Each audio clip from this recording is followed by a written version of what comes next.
I made this film without knowledge of the fact that Dear Roger was in fact a survivor. And he reached out to me shortly after seeing the movie, and we've been corresponding since. And I think I speak on behalf of all of us, sir, when I applaud you and your courage for coming forward.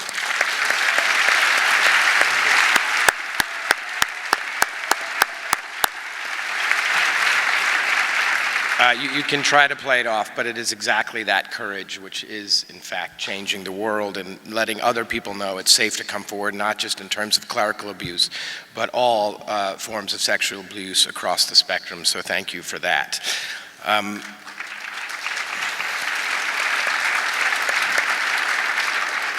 You know, I got to be honest, I love what I do. I love all aspects of my job. I love collaborating with all the people that I get the wonderful opportunity to collaborate with. Some of them are here tonight. Our producer, Steve Golden, one of our producers, Jonathan King, my wonderful co-writer, Josh Singer, who is truly a wonderful guy. God, did Keaton beat him up. The real brains behind the organization. But my absolute favorite thing about what I do, I'm pretty sure, is working with actors. And what an absolute embarrassment of riches this cast was.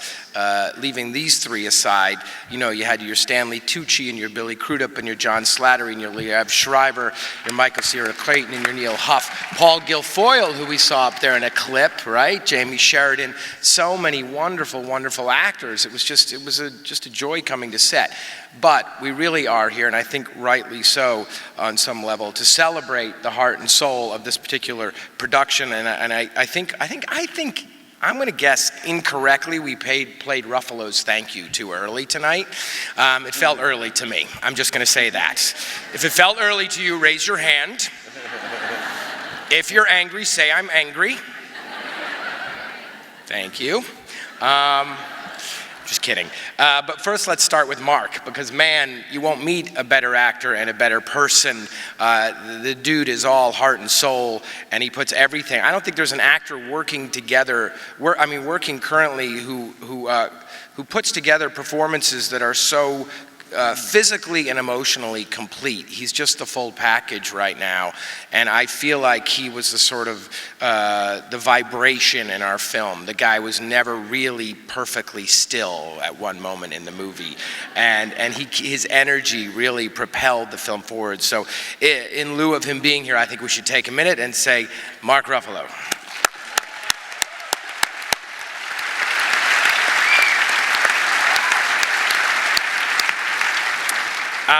And now, with these two fine actors I so enjoyed sitting there and watching those clips and seeing them and realizing how long we've all had the good fortune of watching their work. And man, it is just a cool job, isn't it? It's just a cool job. And I think, you know, starting with Rachel, every film needs a heart.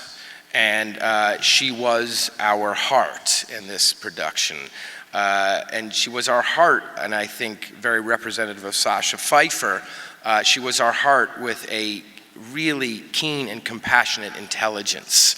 I've said this before, but one of my favorite things about Rachel's performance is the way she listens. At any moment in the edit room, we could cut to Rachel, and she was just dialed in, and she makes listening, and I believe it is, a very active thing.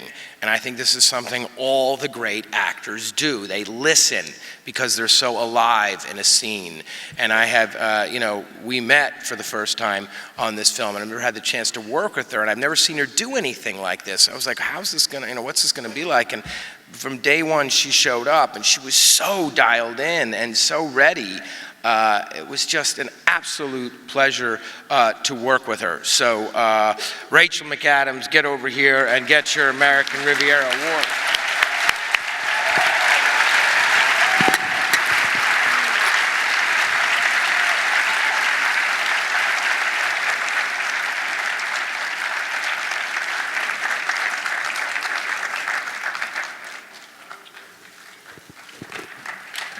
Okay.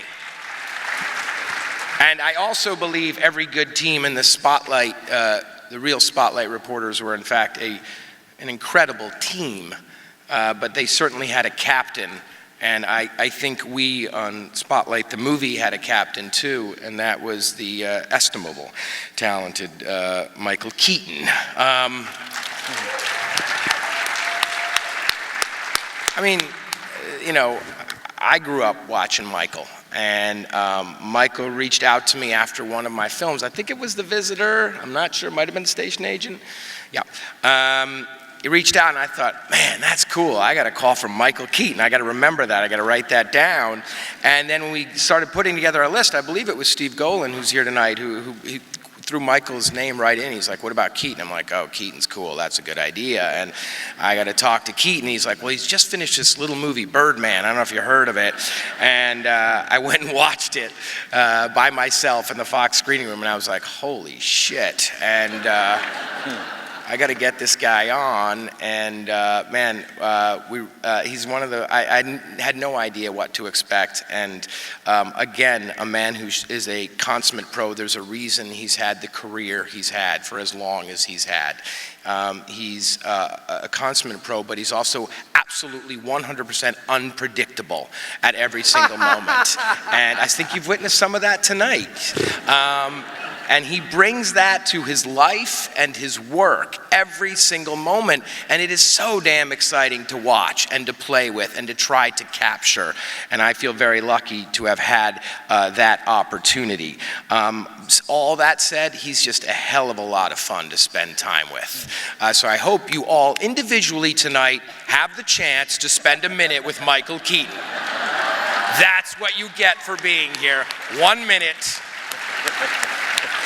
He's not going home until he gets a selfie with each of you. Ladies and gentlemen, Michael Keaton.